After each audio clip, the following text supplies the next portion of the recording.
Everyone, welcome to enlighten learning. आज के इस वीडियो लेक्चर में हम डिस्कस करने वाले हैं another important topic of business communication which is presentation. Presentation होता क्या है हम ये समझेंगे, साथ ही साथ हम डिस्कस करेंगे एलिमेंट्स ऑफ प्रेजेंटेशन। चलिए without wasting our time start करते हैं the basic meaning and introduction of presentation.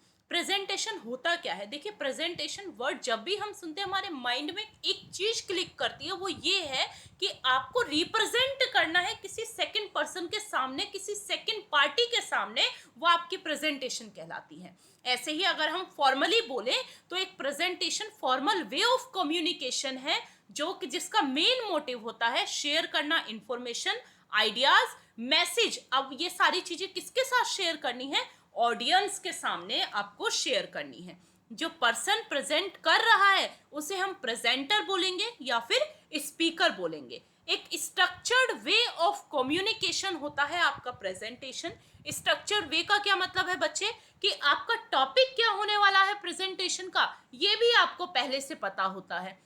Presentation का पर्टिकुलर एक प्रोसेस है कि सबसे पहले आप इंट्रोडक्शन करेंगे, आइस ब्रेकिंग सेशन होगा, इंटरेक्टिव सेशन आप करेंगे, अपने व्यूज को, इंफॉर्मेशन को शेयर करेंगे और उसके बाद में आपसे कुछ क्वेश्चन आंसर रेज हो सकते हैं। तो ये पर्टिकुलर स्ट्रक्चर फॉलो किया जाता है प्रेजेंटेशन का। ये स्ट्रक्चर क्यों, एम क्या होता है प्रेजेंटेशन का? तो एजुकेट करना, इन्फॉर्म करना, परसुएट करना, ऑडियंस को किसी चीज के लिए एग्री करना, इन्फॉर्म करना, एडुकेट करना मेन ऑब्जेक्टिव होता है, मेन एम होता है प्रेजेंटेशन का।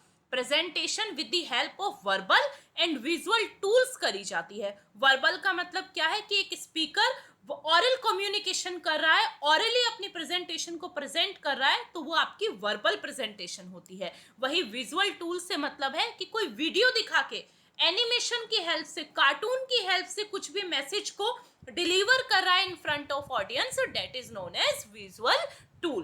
प्रेजेंटेशन को कॉमनली यूज किया जाता है बिजनेस मीटिंग्स में, एकेडमिक्स में और पब्लिक फोरम में। बिजनेस मीटिंग में प्रेजेंटेशन कैसे होगी? फॉर एग्जाम्पल, आपके पास में एक कोई भी प्रोजेक्ट आया, उस प्रोजेक्ट को करने के लिए आपको पर्टिकुलर प्लान्स बनाने हैं, स्ट्रेटेजीज बनानी है। तो एक पर्सन एचआर ने अपनी स्ट्रेटेजीज को फॉर्म कर लिया, आपके जो भी प्रोजेक्ट मैनेजर है उसने अपनी स्ट्रेटेजी को फॉर्म कर लिया। अब वो अपनी टीम को बताना चाहता है, तो वो टीम को कैसे बताएगा? Bye the help of presentation. ऐसे ही एकेडमिक्स में स्टूडेंट्स को टास्क दे दिया, एक टॉपिक दे दिया कि बच्चे आपको ये टॉपिक प्रेजेंट करना है, इस टॉपिक की डीप अंडरस्टैंडिंग आपको करानी है अपनी ऑडियंस को, तो वो प्रेजेंटेशन आपकी एकेडमिक होगी।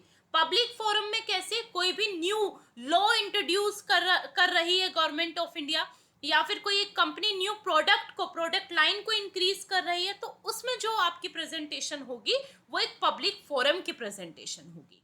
So basically presentation is a formal way of communication which is done for sharing information, ideas, messages, knowledge, viewpoints in front of audience। ये आपकी कहलाती है presentation। अब देख लेते हैं फीचर्स क्या क्या है प्रेजेंटेशन के, या फिर करेक्टरिस्टिक्स क्या है। देखिए, प्रेजेंटेशन विद टू पार्टीज के बिना पॉसिबल नहीं है। वो टू पार्टीज कौन सी होंगी? एक तो आपका स्पीकर वो पर्सन होगा जो कि प्रेजेंटेशन को प्रेजेंट कर रहा है, इसे प्रेजेंटर भी बोलेंगे। और साथ ही सेकंड होगी आपकी ऑडियंस, जिसके सामने आप प्रेजेंट कर रहे हो वो आपकी ऑडियंस कहलाएगी। Presentation by the help of visual aids की जाएगी। वो विजुअल एड्स कौन कौन से हैं? स्लाइड्स, आप पीपीटी बना सकते हैं। फॉर एग्जांपल, अभी जो मेरी प्रेजेंटेशन चल रही है वो विया स्लाइड्स चल रही है, तो ये आपकी प्रेजेंटेशन विजुअल एड्स की हेल्प से हो रही है। चार्ट्स का आप यूज कर सकते हैं और वीडियोस का भी यूज कर सकते हो इनहेंस करने के लिए अंडरस्टैंडिंग को, जिससे आपकी ऑडियंस बहुत अच्छे से आपकी प्रेजेंटेशन को समझ पाए। आप जितना इंटरेक्टिव बनाओगे उतनी ही एफिशिएंट आपकी प्रेजेंटेशन होगी। प्रेजेंटेशन का मेन फोकस होता है डिलीवर करने के लिए क्लियर और स्ट्रक्चर्ड मैसेज। जो भी आप मैसेज डिलीवर कर रहे हैं, जो भी आप नॉलेज शेयर कर रहे हैं, जो भी आप इंफॉर्मेशन दे रहे हैं, वो क्लियर होनी चाहिए, टू द पॉइंट होनी चाहिए, शॉर्ट और सिंपल होनी चाहिए। ये मेन एम और प्रिंसिपल है आपकी प्रेजेंटेशन का। चलिए अब डिस्कस कर लेते हैं कि कौन कौन से एलिमेंट्स होते हैं आपकी प्रेजेंटेशन के।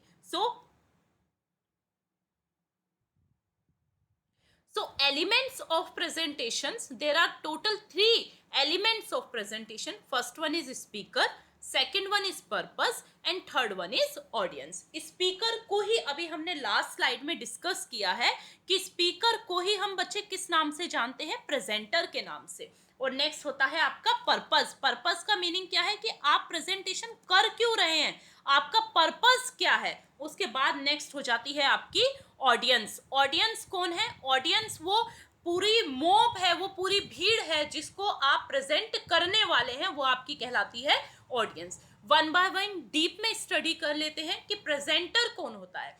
तो प्रेजेंटर वो मैसेज होता, वो पर्सन होता है जो कि डिलीवर करता है मैसेज को।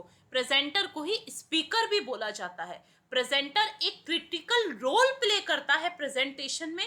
वो क्रिटिकल रोल क्या है कि ऑडियंस को एंगेज करके रखना, साथ ही क्लियरली मैसेज को कम्युनिकेट करना, जो भी आपके आइडियाज हैं वो क्लियरली अपनी ऑडियंस को बताना। ये मेन रोल है आपके प्रेजेंटर का और स्पीकर का। प्रेजेंटेशन को मोर इफेक्टिव बनाया जा सकता है, बट आपको कुछ चीजों पे फोकस करना होगा।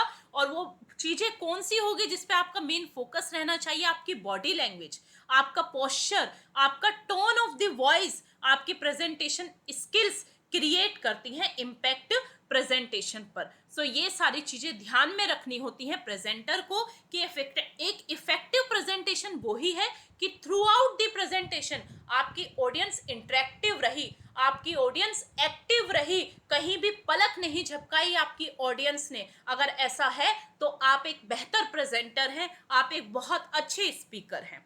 सो ये प्रेजेंटर का, स्पीकर का मेन एम होता है कि उसकी ऑडियंस इंगेज रहे। मेन क्रिटिकल रोल यही है एक प्रेजेंटर का कि जो भी मैसेज करे, जो भी मैसेज डिलीवर करे ऑडियंस को, वो क्लियर हो। नेक्स्ट आपका एलिमेंट हो जाता है पर्पस, कि प्रेजेंटेशन करनी क्यों है, आपका ऑब्जेक्टिव क्या है, रीजन क्या है प्रेजेंटेशन का, वो आपका पर्पस कहलाता है।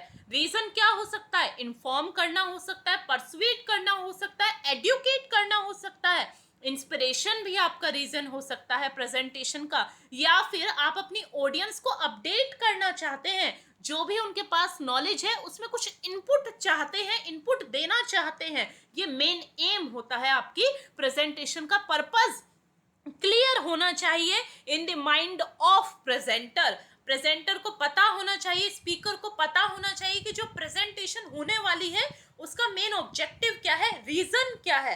अगर एक क्लियर पर्पस प्रेजेंटेशन का हेल्प करता है एक अच्छी प्रेजेंटेशन की डिजाइनिंग में और स्ट्रक्चर करने में कंटेंट को, कि कंटेंट किस तरीके से डिलीवर करना है, कौन कौन से पॉइंट्स को कब कब आपको बोलना है, बीच में कोई पंचेस भी रखने हैं क्या, ये सारा सब कुछ हेल्प करता है डिजाइनिंग में आपका पर्पस।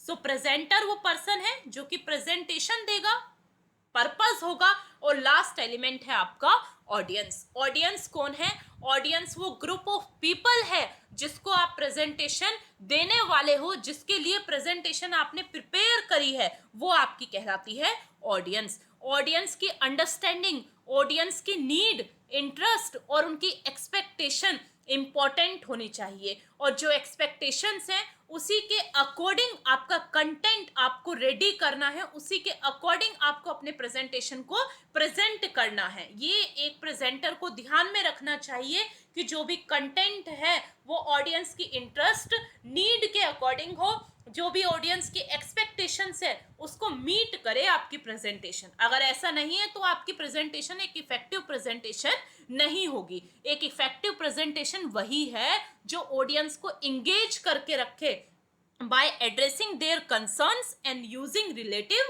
examples। एग्जाम्पल की हेल्प से आप ऑडियंस को इंगेज करके रख सकते हैं। एग्जाम्पल की हेल्प से आप ऑडियंस से, क्वेश्चन आंसर की हेल्प से भी आप ऑडियंस से एक इंटरेक्टिव सेशन कर सकते हैं। सो ये 3 एलिमेंट्स थे आपके प्रेजेंटेशन के। First one is speaker, second one is purpose और थर्ड वन इज ऑडियंस। आज के वीडियो लेक्चर में हमने डिस्कस करा है प्रेजेंटेशन होती क्या है, क्या क्या बेसिक एलिमेंट्स हैं प्रेजेंटेशन के। आई होप आपको ये वीडियो लेक्चर अच्छा लगा होगा, सभी डाउट्स आपके रिगार्डिंग द प्रेजेंटेशन क्लियर हुए होंगे। If you like this video then please do like, share and subscribe. Thank you for watching this video guys.